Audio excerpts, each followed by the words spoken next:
Hello, Pulp Hounds. So today I'm doing something a bit different. I watch a lot of American YouTubers and they do a book room tour. I don't have a book room. I have a little 1930s house that's just full of bookcases. I haven't got the luxury of a book room, but I thought we'd do something similar today, starting with this bookcase that I often use as a backdrop when I'm doing stories and stuff. So let's kick off with a quick word from today's sponsor. Delicious. Wall's Piping Hot Dogs. On sale now and when you leave the theater.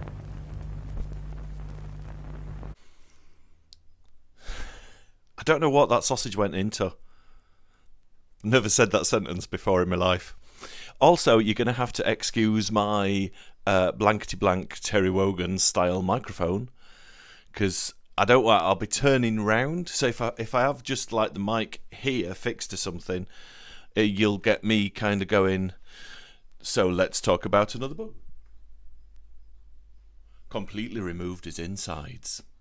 So yeah, you're going to have to put up with my my little blankety-blank microphone wand. I'm in constant terror of Kenny Everett and his antics. Do you do your bit of French there?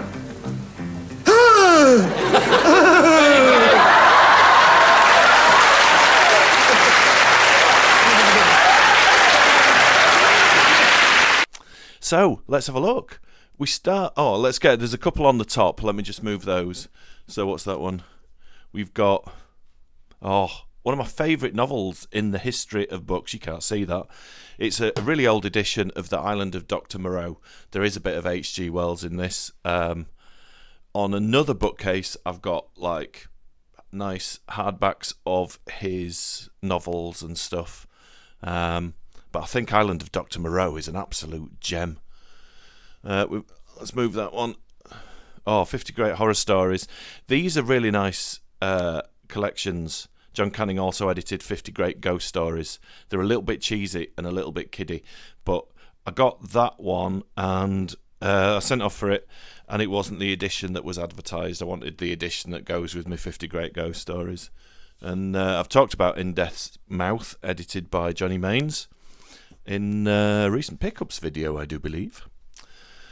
So we've got a couple of short story collections first off. Good old Arthur Conan Doyle. This is a really nice one because it's got all his tales of mystery and suspense and the unknown and tales of terror. It's also got like tales of medical life, which is quite boring. I do like Conan Doyle. I like his horror stuff better than his Sherlock Holmes stuff, but I think he was a pretty cool dude. There's a bit more on here. And next to Conan Doyle, obviously, we've got the short stories of H.G. Wells. A lot of his short stories are very sinister and very strange. The first one I ever read was, I can't remember what it's called. It's about a rare orchid flowering, and it reminded me a lot of Seeds of Doom, the Tom Baker Doctor Who story. And I love that, like, mad people getting a really rare plant and encouraging it to flower and blossom, and then it all goes pretty much tits up because it should never flower around human life because somehow it'll destroy it. Love that. I've got this in paperback. I'm not sure why I've got that in hardback as well. Oh, that's very funky, isn't it? Look at that. I think that's the library sleeve that's on it. I think that was just one I found in a charity shop, and it's a first edition, and I was a bit like, that's quite rare. I'll get that. We got some of the ghost books. We got the Purnell's book of ghost stories. This young lady on the front. I love photo covers. Let's get her. She looks quite happy. She doesn't look too upset. Maybe because she wasn't like mangled to death. So she's actually quite a pretty ghost, which I don't think many people would mind. Keeper of the Children, which I haven't read yet. Oh, we've got the selected poems of Francis Thompson, which is an odd one for me to have because I'm not a big fan of poems. I'm quite interested in. Please don't be offended if this is your religion. I'm not saying all Catholics are like this, but like mad Catholic fanatics, I think it's really fascinating. People that you look back on and think maybe they had additional mental health difficulties. So this chap was potty, and a lot of people think he could have been Jack the Ripper. Now, don't get on me in the comments. We will never know. I'm quite, as we go through other bookcases, I'm quite interested in Jack the Ripper in quite a big way. But we'll never know. It's all supposition. So if you think that Francis Thompson being the Ripper is absolute hokum, don't get on at me for it. Find somebody that's done a video that says he definitely is and get on at them. A couple of anthologies, stuff you've seen in previous like unboxing videos when I've been buying ghost books. Ooh, we've got an Abraham Merritt. We've got an early edition of Burn Witch Burn, which is my favourite of his books. There, and I think it was this filmed as Night of the Eagle with Jason King, and his name escapes me. I've got his CD in the cupboard. It's mad, like unsettlingly mad. But I love that kind of pulp occult kind of thing. Can't fit that back in. Next to that, we've got one of the. This is a masterclass in ghost stories. This volume's got ghost stories of an antiquary and more ghost stories of an antiquary. It's M.R. James. I don't think there's been a better ghost story writer. I love ghost stories, as you can probably tell, but James, like, everybody's miserable and unlikable and focused on their task above everything else, and they always unearth something hideous that's going to come and get them. A couple of Conan Doyle's, Sir Nigel and Uncle Bernac. The Haunted and the Haunters, by Lord Lytton. He was an interesting chap, bit of a mystic. We've got The Witch of Prague, a nice edition of the book by F. Marion Crawford. The Terror by Arthur Machen. Long-time viewers of my channel will know that I'm a bit of a Machen fan. And this is about his experiences in the First World War. And I bought it. It was quite expensive, actually. I thought, oh, The Terror by Arthur Machen. I'm having that. That's just going to be like some of his best horror. Oh, no, it's war.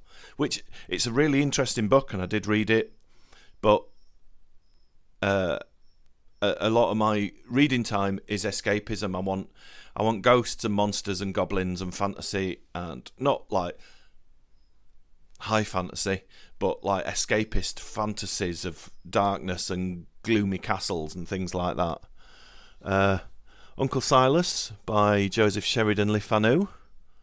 A lot of these are just like, like all them fancy library collections that came out in the 20s, 30s and 40s. They're not like first editions or rare things.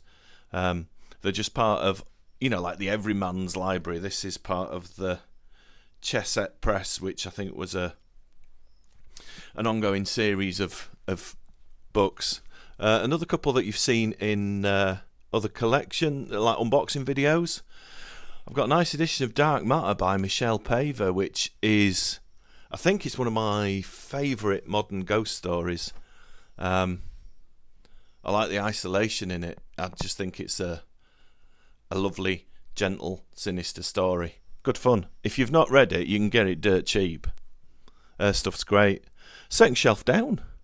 We've got a few more anthologies that I unboxed in assorted ghost video once. I'm not going to bang on about those.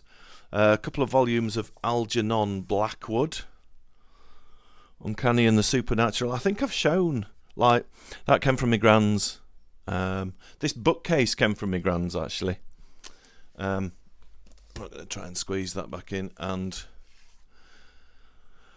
Tales of the Mysterious and Macabre.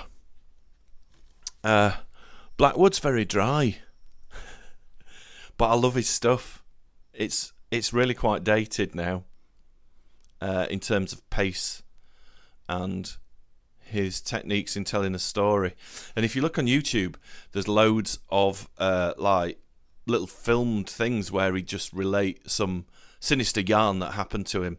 And he's just this gentle old dude in a lovely sitting room, puffing away on his fags. Genius. And it's like, is it ASMR when it's just like inadvertently relaxing for your brain? Like, that's my just I can't smoke. I wish I could, but I know it's going to kill me very quickly. So just watching this gently kind old man in a really nice suit, like puffing away on his woodbines, telling you something that sinister that happened to him that you can predict the ending. It just does my brain good. What else we got? Oh, we got some Lovecraft. Controversial figure, I know. As I've said a few times on this channel, I don't want to get into the arguments about Lovecraft being a controversial figure, but he is now, and I do still like reading some of his stuff. So we've got a nice gallant edition of The Shadow Out of Time. This has got a few nice ones in, like Shadow over Innsmouth and stuff like that. But it's also a lot that August Derleth finished. And I'm not a fan of Derleth.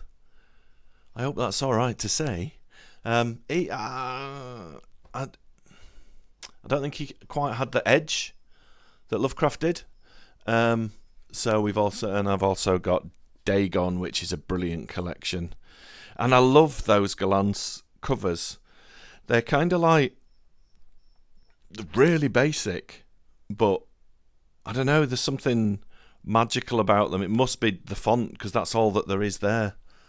And then a great collection by Peter Haining, The Fantastic Pulps, which has got some lovely pulp illustrations and all sorts of brilliant stories in. Frank Belknap Long, the early Long. I'm not really into Belknap Long's science fiction. Later, he did a lot of sci-fi novels in the 50s and 60s. But his early horror stories, that's such a cool cover as well. His early horror stories, I think, are absolutely wonderful. And I know it's an obvious one to pick, but first time I read The Hounds of Tyndalos, I was like, oh my word, that's just genius. Another guy I think is pretty much genius is Carl Jacobi, Revelations in Black. I've got these as the separate Panther paperbacks as well. This is the Neville Spearman edition. Great cover in it. It's brilliant. And it's like he wasn't the best at, like, how can I put it nicely? His narratives weren't shocking or startling or anything new, but he always managed to, even if he's telling like a bit of a tired old tale, he injects like a wonderful strange and sinisterness to it.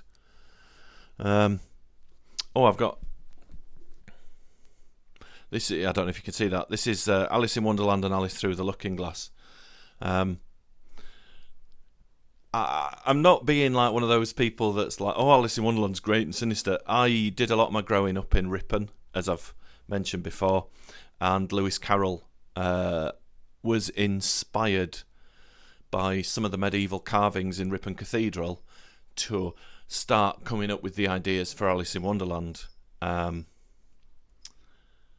So I've got such a fondness for that. When I go visit my gran in Ripon, she was really into crime and ghost stories.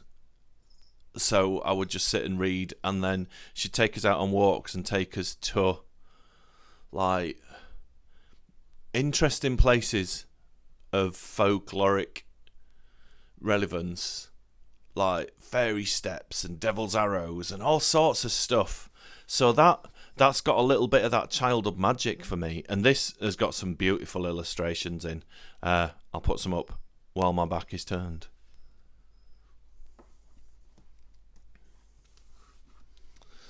Another one of Johnny Mains's anthologies, Our Lady of Hate, kind of Victorian ghost stories of Catherine Lord, which is very, very good, but I think out of print now. Bit of Mackin. There he is, the man himself. A Galland's first edition. I spent a few quid on this one, of The Haunter of the Dark, and I don't know if this one ever had a yellow cover. It's the edition from, let me look, 1950. So if any of my viewers know if this is missing the yellow dust cover or if this is how it came out, then please let me know. A couple of Arkham House ones. Zalusha by MP Shiel. I do like Shiel. I like the Purple Cloud. I thought that was really good. And Morley Fanu. It's not as good. It's more like letters and kind of story ideas. And then two by Colin Wilson, which I haven't read in years, and I do need to revisit because I seem to remember absolutely loving them. The Mind Parasites, these are like nice Arthur Baker editions, and The Philosopher's Stone. I know he went on to do more true crimey stuff, but I think they're great novels, those. Or I did last time I read them, which was quite a few years. It's probably about 15 years ago since I read them. And then a modern favourite of mine, I'm the King of the Castle by Susan Hill. It's just sinister. There's just such an air of gloomy sinisterness to the whole book. It's just wonderful. Next shelf down. One of my favourite anthologies, Horrors Unknown. It's quite a groovy cover. I like that little hand peeping in. Just kind of like there's an eye in the door and there's a hand with a candle, and that dude's just like, curious. It's kind of a collection of well-known authors, and it's some of their more obscure horror tales. It's a good anthology, but I love it because it's got the Challenge from Beyond in it, which was a whole bunch of different authors. Who was it? C.L. Moore, Abraham Merritt, H.P. Lovecraft, Robert E. Howard, and Frank Belknap Long. Some of my favourites. And they wrote a round robin. They kind of wrote a chapter each of this novella. No, it's more of a short story. But it's really good. And there's also like Seabury Quinn, Ray Bradbury, all sorts of kind of authors that you know of, but it's like their early and more obscure horror stuff. I'm sure it's probably been anthologized since. Let's leave that out, and then I've got some squeezy space. John Edgell's Ghosts. What a brilliant cover. That's so groovy, isn't it? Like, I've done a few of his stories when I was doing the Sunday Story, and I really like his stuff. Sometimes it's too predictable, but sometimes it's quite nice. It's well written and sinister, which I like. And that anthology is quite nice because he's got like a load of his stories in, and then he's picked a load of his favourite classic ghost stories as well. So that's the companion volume to the 50 Great Horror Stories. That's the kind of edition that I ordered, but the other one arrived, which happens sometimes. We've got some of the Spectre anthologies that I use for Sunday Stories. Bit of Peter Tremaine. I got that because I couldn't afford the paperback, and now the first edition's gone up more than the paperback has. And then we're on to, this is a little bit odd because I've got more of this chap's books. This is an amazing anthology. So Mark Morris, British horror writer, he's been writing, look at the size of this bad boy. You could choke an horse with that. This came out when he'd been writing for 30 years, and it's 30 of his best short stories, and they're amazing. I'm a bit biased because he's a good mate of mine, and we meet up very, very regularly to chat about books and watch weird, horror-y stuff. If you can't afford that one, because it's quite a hefty tome, Long Shadow's Nightmare Light is another awesome anthology by Mark Morris. And those guys on the cover, I did a reading of that story, the guys with the bags on their head, that's on my channel. It's called What Nature Abhors. I think it's about 50 minutes long, but I think it's my favourite by him. And it's weird kind of being a fan of one of your friends. Very odd. But yeah, check him out if you haven't read any Mark Morris. I think The Deluge is absolutely brilliant. Toady is great. Well, everything he's done is really good. So if you haven't checked him out, we've got some Ron Chetwynd Hayes, who's become very expensive to collect now. Obviously wrote The Monster Club. Love him. An anthology edited by Mark Morris, which is currently up for Shirley Jackson Award for Best Anthology. And it's a very good anthology. Good old Mark knows his... I mean, as an author, he's brilliant. As an anthologist, he's also brilliant. He knows what's lovely and unpleasant and unsettling to your brain and kind of gathers all that together. Such a good novel. Look at this. Burning Hand, The Visitor by Jer Cunningham. That's so cool. Plasticine hand. A bit of Elliot O'Donnell. Regular viewers of my stories will know that I'm a big fan of Elliot O'Donnell. I think that's my favourite cover. I've got Casebook of Ghosts. I know a lot of his stuff probably is all fake, but hey, I don't care. As long as he can tell me a good ghost story, it's fine. And he backs it up with like little facts, but I'm sure a lot of it's embellished. I'm not daft. Well, I am. Very daft. But I'm not daft when it comes to Elliot O'Donnell.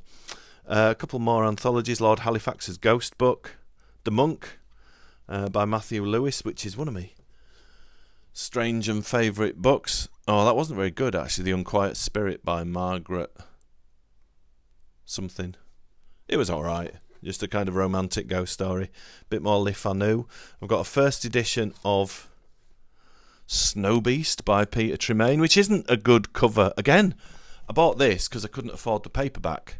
And then the first edition hardback.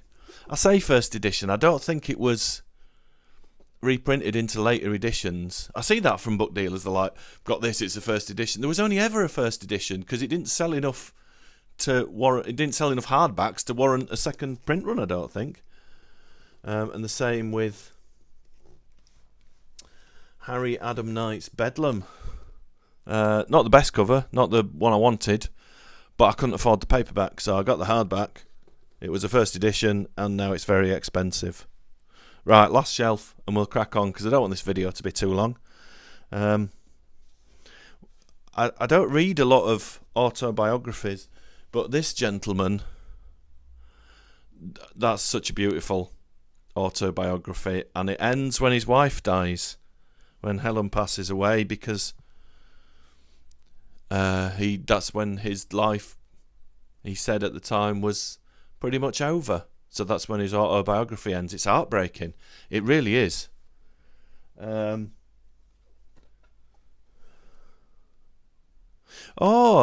Trionon Adventure. That's like an account of a ghost hunt and then kind of like analyses. It's very dry. But I think if I was around in the 20s and 30s doing ghost hunts, I would so be there with me like bell, book and candle. I'd be that kind of a ghost hunter. Nothing ever recordable. We got some Kurt Singer, which you've seen, a bit of Ramsey Count of 11, which is a good one. Another lovely edition of one of Mark's. This is a novella. This one. It Sustains. It's a great cover. That I'll try and get it out of the light. More Ron Chetwynd Hayes. That's Frightsome Fancies. Ron Chetwynd Hayes is a great writer, and his stuff's really expensive at the minute. I get a bit snippy about it because it's like, well, I want it. Why do I have to pay like 40 quid a book? A couple of Ramsey Campbell first editions. This first edition of The Doll Who Ate His Mother is a bit odd. Because it's missing its dust jacket like that one, but it's got the Unak Pan Family Library printed on it. I'm not quite sure. I think it's meant to be there, that. Hidden under the dust jacket. A few more ghosty things. Ghosts of London. I'm fascinated by London. I think it's to do with Arthur Machen. Was his book called Dog and Duck, where he looked at lost aspects of London. I think London's a fascinating city. If I could afford to live there properly, I would move there, but you need an awful lot of cash to be like... If I moved to London, I'd need to be like a dawdling flaneur and just go on gentle and interesting walks around London and look at fascinating and haunted things. And yes, before you suggest, I do watch Jules Guides a lot. Like, subscribe and watch everything. I think he's brilliant. A few more ghosty things. There's me signed Arthur Machen first edition of The Shining Pyramid, which I got for £1. I'm still amazed at that. Machen letters. I don't get a lot of books of correspondence and letters because sometimes they're very dry, but I'm a little bit obsessed at times with Arthur Machen, so I wanted just to get a little bit more. I've got a few biographies, but they're all paperbacks and stuff, so they're on a different bookcase. Got a right nice anthology. I love this. Chamber of Horrors. I think it's great. It says it's an anthology of the macabre in words and pictures, and it's got a lot of things that you'd expect, stories by Oscar Wilde and things like that, but it's a weird mix of like Shakespearean sonnets and John Wyndham and stuff like that, but mixed in with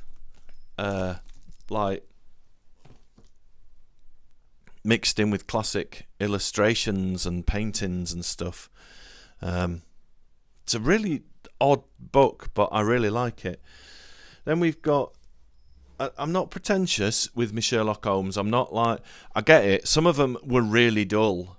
But I wanted a nice set of the Holmes stories. I do quite like Conan Doyle. Not just for his fiction, for his interest in exposing sham spiritualists. I'm really fascinated by Victorian sham spiritualism and how they did it. These are really nice editions that are facsimile pages from the Strand magazine, so it's kind of how they would have appeared when they were first printed and published. And I think that's...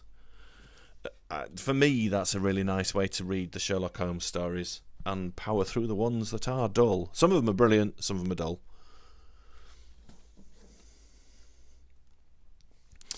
One of the other few books of like collected letters I've got, obviously Conan Doyle, because of his moustache. No, some of it's... again, I'm really interested in the kind of spiritualist side of what he wrote about.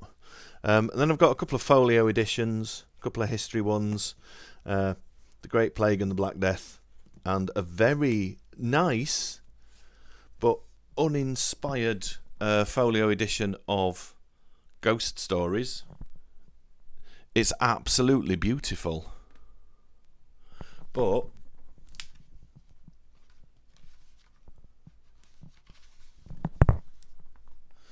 it's it's stuff we've seen before. So there's a lot of Sheridan Le Fanu, Robert Louis Stevenson, Vernon Lee, M.R. James, Marjorie Bowen. So it's a beautiful book, but it's not one I sit down and read a lot because it's all stuff I've seen anthologized in other books. And then we've last one on this bookcase is a folio edition of The Devils of Loudon. Bit of French there. Now these, I always think these folio editions are so beautiful. Oh, there's nothing on that side. Obviously this is Aldous Huxley's book that was filmed as The Devils with wonderful Oliver Reed, which is one of my favourite non-horror films. And it's really weird, isn't it? I kind of, a few months ago, I looked into possibly getting a Region 1 edition of The Devils to see if it's a different cut to the one that we got. And Warner Brothers bought the rights to it and then suppressed it and said, we're never going to release this. This is like evil and horrible and it will never see the light of day again. Which is bizarre, isn't it? That a film company, I do quite like Warner because I like kind of like 40s and 50s animation. So Warner's quite important and it's up there, and for them to suppress a film and just buy the rights to it and then bury it and say we're never going to release it, it's very odd. It's quite interesting. There's probably loads of YouTube videos about it or articles online. Have a little read. It's quite eye-opening. So that's what's on this bookcase. I don't want to keep going on too much. If you like this video, we'll carry on and do some other of my bookcases and have a little nosy, because I do that when I go to someone's house. Even if they're into books that aren't in a genre that I enjoy reading, I do like a little nosy at their bookcase. If a house has got big bookcases, then I feel a little bit more comfortable there. And yeah, before you ask, yes, they are Chiralier Swappets Spacemen. They are my favourite space toy. Does that ring any bells for anybody? I haven't bought any in years because they're getting a bit expensive to pick up now. But they are very evocative of my childhood. So thank you for watching, guys. I hope this video hasn't been too long or boring. And I will see you lovely folks in the next video.